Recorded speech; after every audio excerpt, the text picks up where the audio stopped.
Assalamualaikum warahmatullahi wabarakatuh. Yang terhormat Bapak Ibu Asesor Sertifikasi Dosen Gelombang 1 tahun 2026. Perkenalkan, nama saya Dr. Agus Irawan Sensus MPD, dosen tetap pada program studi pendidikan khusus Fakultas Ilmu Pendidikan Universitas Pendidikan Indonesia. Dalam kesempatan ini saya akan menyampaikan pembelajaran mata kuliah model pembelajaran anak dengan hambatan penglihatan dengan kode KH401 dan bobotnya sebanyak 2 SKS. Mata kuliah ini diperuntukkan bagi mahasiswa S1 pada program studi pendidikan khusus untuk bidang keahlian pendidikan anak dengan hambatan penglihatan.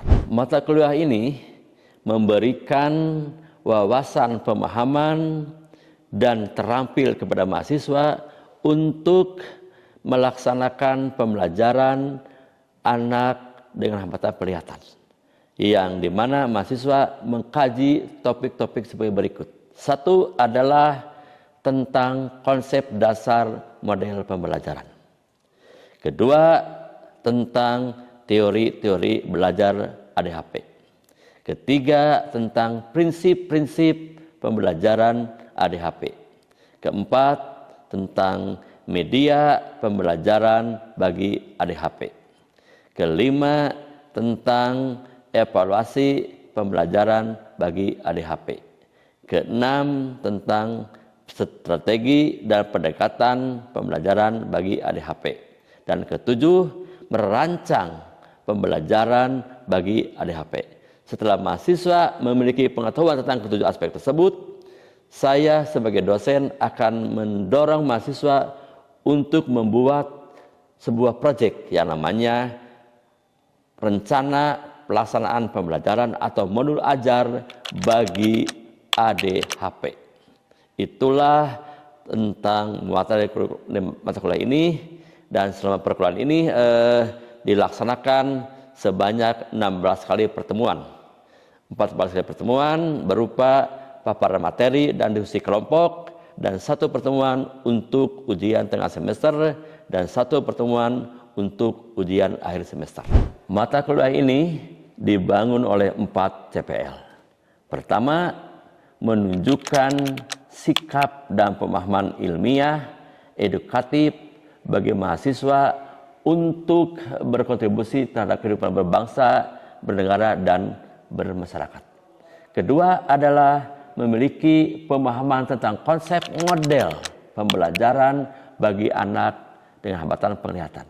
Yang ketiga CPL-nya adalah memahami peran teknologi dalam pembelajaran bagi anak dengan hambatan penglihatan. Yang terakhir CPL keempat adalah menguasai prinsip-prinsip teknik perencanaan pengelolaan dan teori pendidikan untuk menunjang pembelajaran bagi anak dengan hambatan penglihatan. Keempat, CPL ini sudah tertuang dalam LPS yang telah divalidasi oleh Ketua Prodi PKH dan Ketua Tim Pengembang PKH. Dari 4 CPL tersebut, saya turunkan ke dalam 5 capaian pembelajaran mata kuliah. 1. Menunjukkan sikap dan perilaku ilmiah, edukatif dan religius yang berkontribusi dalam peningkatan mutu kehidupan bermasyarakat, berbangsa, dan bernegara berdasarkan budaya, norma, dan etika akademik. Kedua, memiliki pemahaman tentang konsep model, strategi, dan metode pembelajaran anak dengan hambatan penglihatan. 3. Memiliki pemahaman tentang prinsip-prinsip pembelajaran pada anak dengan hambatan penglihatan. 4. Memiliki pemahaman tentang peran teknologi dalam pembelajaran bagi anak dengan hambatan penglihatan. 5. Memiliki kompetensi prosedural dalam menyusun bahan ajar dan perangkat pembelajaran bagi anak dengan hambatan penglihatan. Model pembelajaran yang saya gunakan dalam ini mata kuliah adalah model pembelajaran transformatif yang menggunakan metode secara bervariasi. Bisa case method, team based project maupun diskusi yang lainnya. Kemudian dalam membangun kelas yang hidup, saya menggunakan interaksi yang dua modal antara dosen dan mahasiswa untuk bersama mendiskusikan tentang hal yang didiskusikan. Untuk mengukur kemampuan mahasiswa dalam ini mata kuliah, saya menggunakan dua bentuk assessment. Pertama adalah assessment formatif, ditujukan untuk menilai kualitas pembelajaran dan proses pembelajaran. Bisa melihat keaktifan mahasiswa maupun kuis dan yang lainnya. Yang kedua tentunya adalah assessment sumatif, ditujukan untuk mengukur ketercapaian CPMK atau pencapaian kompetensi mahasiswa. Dalam hal ini adalah mampu membuat rencana pembelajaran bagi ADHP. Terakhir bahwa ini RPS ditunjang oleh referensi yang memadai, yaitu saya menggunakan referensi orang lain, menggunakan jurnal penelitian yang terkait dengan pembelajaran ADHP, dan saya juga menggunakan berbagai handout perkuliahan yang menjadi rujukan dalam saya membuat buku yang saya pertama kali ciptakan sebagai seorang dosen di UPI. Demikian paparan ini, dan sekarang mari kita saksikan pembelajarannya. Terima kasih. Assalamualaikum.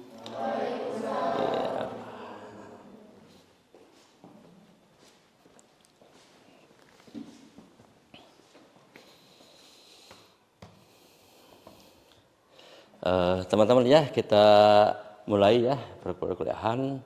Assalamualaikum warahmatullahi wabarakatuh. Selamat pagi buat teman-teman semuanya. Rabbi shrahli sadri wa yassir li amri wahlul 'uqdatam min lisani yafqahu qawli. Hari ini adalah perkuliahan hari pertamanya di semester 4. Sebelum kita lanjutkan, Bapak ingin memperoleh sebuah gambaran apa yang teman-teman lakukan ketika libur semester. Boleh Melina berbicara apa yang Melina lakukan ketika liburan semester ini? Jadi untuk liburan kemarin saya pergi liburan bersama keluarga saja, Pak. Iya. Bersama keluarga ya, semoga menjadi hikmah untuk kelancaran. Oke. Apapun yang teman-teman lakukan di liburan, sekarang saatnya kita fokus untuk menyongsong semester 4. Nah, oke. Kalian itu semester 4 ya, siap semester 5. Nah, oke, Bapak sekarang diberikan tugas untuk mengampu mata kuliah model pembelajaran anak dengan hambatan penglihatan, disingkat ADHP. Anak dengan hambatan penglihatan. Oke, nah. Ini mata kuliah ini adalah diperuntukkan untuk teman-teman yang berada di SPES A. Ini termasuk mata kuliah keahlian program studi. Kalian selesai mata kuliah ini akan menjadi seorang yang ahli di bidang pendidikan khusus untuk anak ADHP. Oke, kita akan mulai ya pembelajaran, kita akan diskusi. Bapak ya minta waktu sebentar untuk menyiapkan dulu laptop ya. Oke, teman-teman ya, ini adalah pertemuan awal. Bapak berharap semua teman-teman diberikan kelancaran dan sukses. Nah, untuk itu Bapak ingin sebelum kita bahas materi, sedikit dulu menyampaikan tentang orientasi perkuliahan. Apa yang harus kalian lakukan biar sukses untuk ini mata kuliah? Oke. Ini namanya mata kuliah model pembelajaran anak ADHP ya. Nah, di sini. Ini 2 SKS ya, Bapak baca 2 SKS ya. Ya. Ya. Ini ada alur perkuliahan menggambarkan ada hak dan kewajiban. Nah, ini menggambarkan semua teman-teman punya hak yang sama. Mau Ara, ya, Salma, Naila, siapapun ya, hak yang sama untuk mendapatkan nilai yang terbaik. Tetapi untuk memperoleh itu tentu ada kewajiban di sini. Apa jumlah pertemuan, keaktifan, dan semua yang menjadi tugas dikerjakan. Silahkan kalau teman-teman ingin memperoleh nilai A, kejarlah itu. Ya, nah nanti bentuk perkuliahannya adalah nanti Bapak di awal pertemuan 1-2 ada penjelasan materi. Membedah dulu apa itu model pembelajaran. Udah paham? Nanti akan kita berbagi topik. Kelas akan dibuat per kelompok, dan setiap kelompok adalah 3 orang. Nanti akan menyiapkan makalah dan bahan presentasi. Nah, nanti ada diskusi kelas. Itulah yang menjadi peta jalan kita di perkuliahan, ya. Baik, sebelum ke yang lain, barangkali ada yang mau disampaikan dulu, ditanyakan. Oh ya, nah, kalau udah jelas, kita sekarang mulai pada, nah, tadi kan kewajiban apa yang harus dilakukan. Pertama adalah partisipasi. Teman-teman ke kelas tidak hanya duduk diam, tapi ada bertanya, menjawab, dan yang lainnya. Kedua, kuis. Nanti Bapak akan ada kuis setiap selesai pembelajaran. Ketiga, tugas tentunya. So, dengan ini capaian perkuliahan. Keempat, project. Nanti projectnya teman-teman membuat yang namanya rencana pelaksanaan pembelajaran untuk adik. Ini proyeknya, tugasnya. Baru yang terakhir adalah ada UTS yang ditunggu-tunggu oleh mahasiswa. Ara sudah menunggu, ya Allah, kapan saya UTS? Nah, ini UTS. Nah, baru yang terakhir adalah ujian akhir semester. Di sini Sabrina memulai Bismillah. Di akhir Naila, alhamdulillah. Rahel, puji Tuhan. Nah, ini polanya. Ya, ini. Oke, kita lanjut saja. Nah, ini kita masuk kepada substansi materi. Ini untuk di pertemuan pertama kita akan membahas tentang konsep model pembelajaran. Nah, model pembelajaran. Nama mata kuliahnya model pembelajaran anak dengan hambatan penglihatan. Ini ada 3 kata kunci. Pertama ada apa itu model pembelajaran. Kedua, untuk konteksnya anak adik HP berbeda. Model untuk anak tunarungu berbeda, ya. Untuk anak tunagrahita. Nah, kita akan membedah bagaimana itu model pembelajaran bagi adik HP. Oke. Kita akan melanjutkan untuk diskusi ya selanjutnya. Nah, di awal pembelajaran, nah ini menjadi pintu kita untuk mulai memasuki apa itu model pembelajaran. Apa yang Anda pahami tentang pendidikan? Kalian sudah lulus mata kuliah pendidikan khusus. Kalau nggak bisa, dipertanyakan kelulusannya. Nah, oke, sekarang Bapak bertanya, yang ngundang volunteer, siapa yang bisa memberikan komentar? Apa itu pendidikan yang kalian pahami? Boleh Alifah atau Adam? Boleh Adam dulu ya. Ya. Boleh. Bapak cenderung ke Adam dulu ya. Adam apa pendidikan ya? Ya. Ya Pak, kalau menurut Adam, pendidikan itu adalah usaha dari seorang individu untuk mengembangkan potensi diri. Ada 3 kata kunci. Usaha individu mengembangkan potensinya. Ada usaha dan individu karena berbeda. Usaha Adam dengan Said, dengan Alif dan lainnya. Usaha. Nah, apa itu? Mengembangkan potensi dirinya. Kita sepakat setiap individu yang lahir memiliki potensi. Itu perlu dikembangkan. Di antaranya melalui pembelajaran termasuk ADHP. Kita yakini tidak ada satu produk Tuhan yang gagal. Yang gagal adalah ketika dia dan lingkungan tidak memberikan pembelajaran. Itu ya. Adam, thank ya atas komentarnya. Berarti Adam sudah menunjukkan siap untuk menyongsong semester 4 ya. Oke. Sekarang kita lanjut kepada apa itu pembelajaran. Tadi pendidikan. Sekarang pembelajaran. Boleh siapa yang mau memberikan komentar? Said? Iya. Oke, Said. Sebelumnya izin menjawab ya Pak. Menurut saya pembelajaran itu adalah suatu proses di mana seseorang itu mengayakan dirinya sendiri gitu, terkait tentang apa potensi dia, apa yang dia bisa, ataupun bisa jadi proses yang tadinya dia tidak bisa menjadi bisa gitu. Oke, baik ya. Secara substansi sebangun antara yang Adam dan saya disampaikan. Sekarang Bapak ingin bertanya ke dan semua, mana yang lebih luas kajiannya antara pendidikan dengan pembelajaran? Nah, kayak jadi di sini teman, pendidikan itu lebih makro, lebih meso. Pendidikan anak usia dini. Itu ada kurikulum, ada guru, ada apapun, ada pembiayaan. Nah, pendidikan ada HP, luas-luas, ada guru, sekolah, pembiayaan, kurikulum. Kalau pembelajaran itu setting mikro kelas. Ada, coba Bapak ingin bertanya sekarang. Komponen kelas, sebuah pembelajaran dikatakan atau sebuah adegan ya dikatakan pembelajaran ketika ada siapa di dalamnya?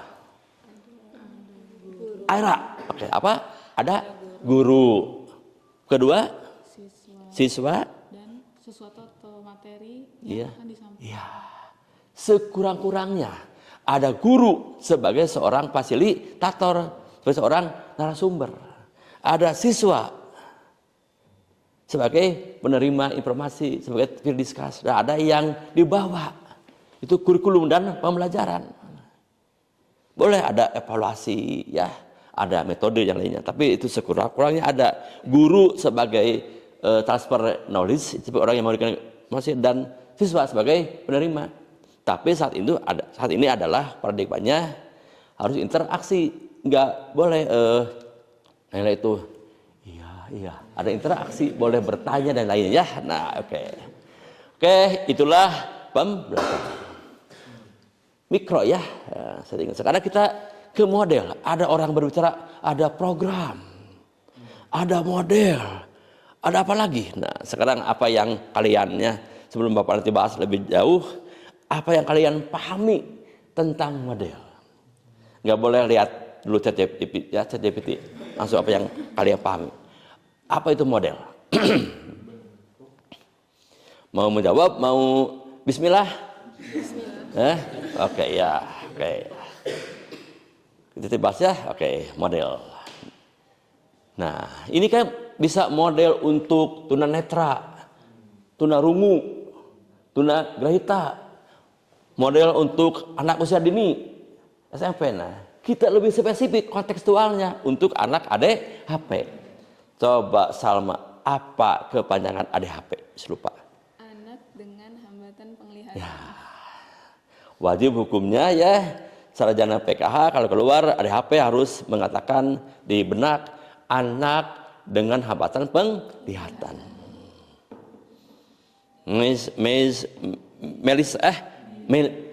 Melina. Nah, apa kepanjangan ABK? Nah, itu bahasa mahasiswa PKH. Nggak boleh nanti Sri pulang ke Banjaran. ABK adalah anak buah kapal. Nah, harus anak berkebutuhan khusus. Di dalamnya ada jenis ADHP. Inilah yang menjadi muara kita di perkuliahan. Kita akan menghasilkan RPP. Oke ya, kita lanjutkan sekarang ya. Ini itu sebagai sebuah Bapak ya, senang kalian aktif ya. Berarti udah indikator udah lulus mata kuliah semester 3 ya. Oke. Di sini ya teman-teman ya, tadi kita kan sepakati lebih luas di sini. Kajian lebih luas.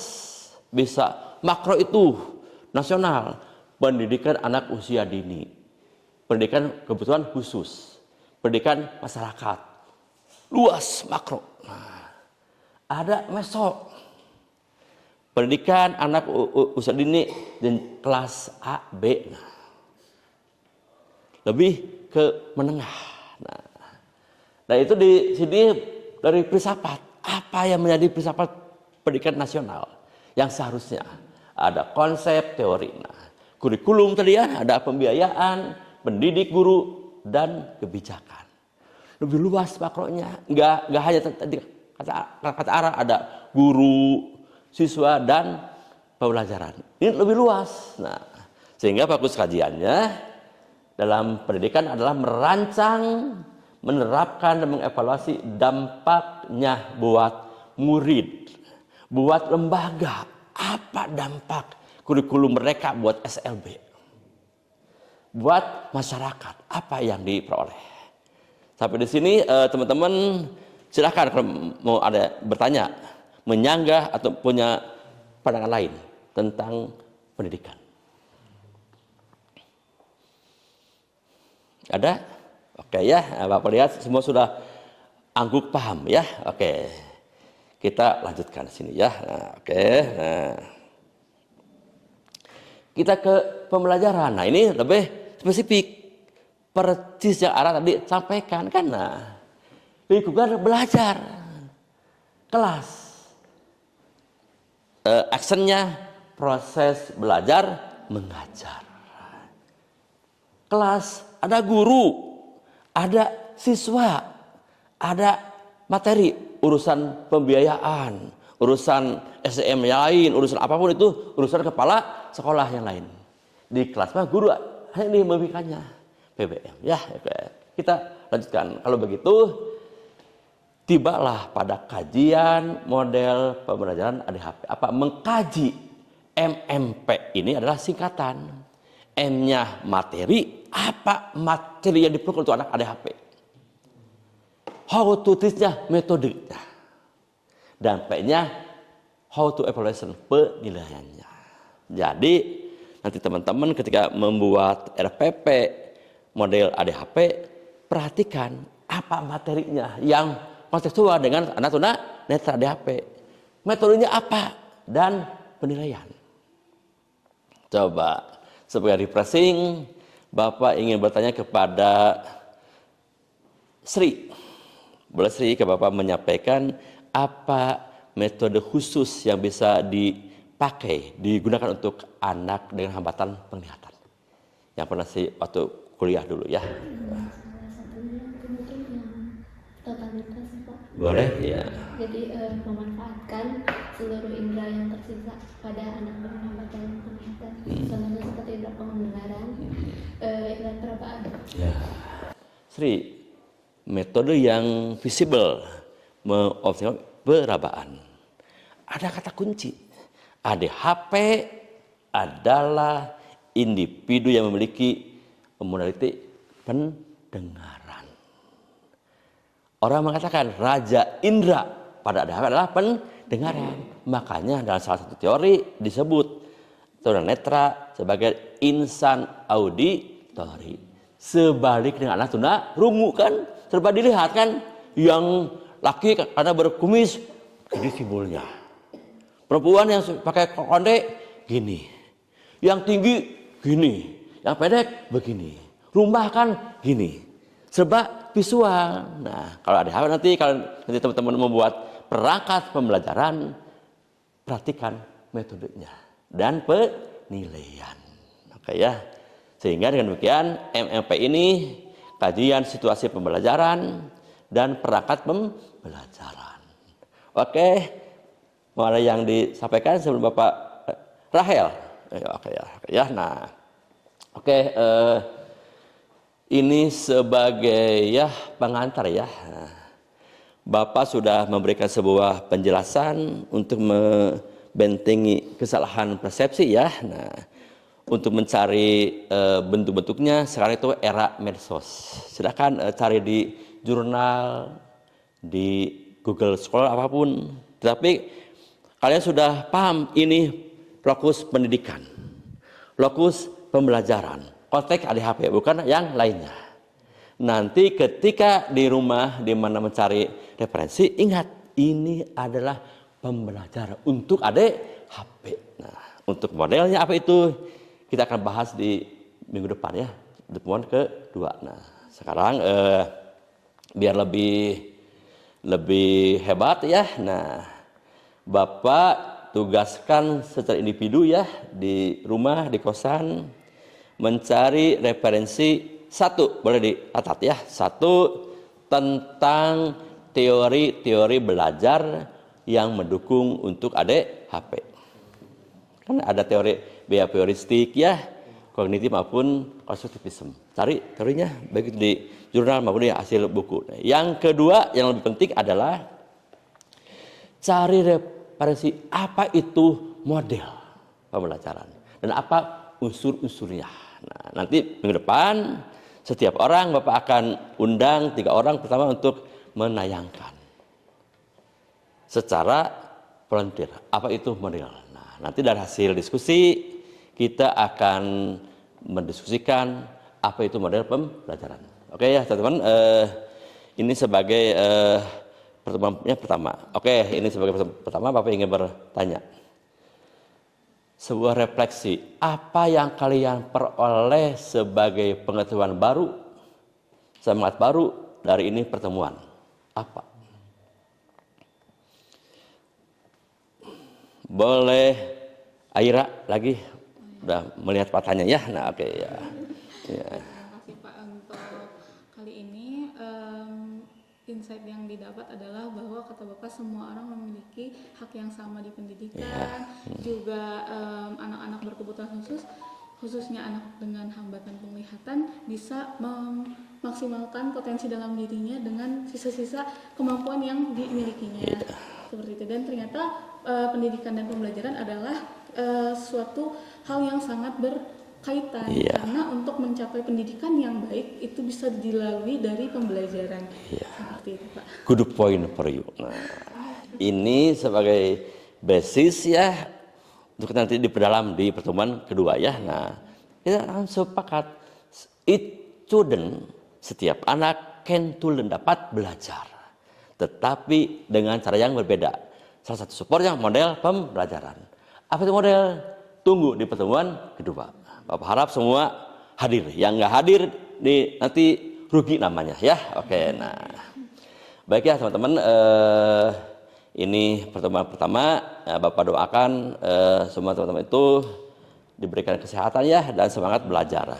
Dari Bapak saran jaga pola hidup ya, jaga pola makan, jangan lupa berdoa ya. Yang Muslim rajin sholat, yang Kristen Rahel ya rajin kebaktian ke gereja ya. Nah, dan jangan lupa kalian itu sampai ke UPI ada tangan orang tua doa.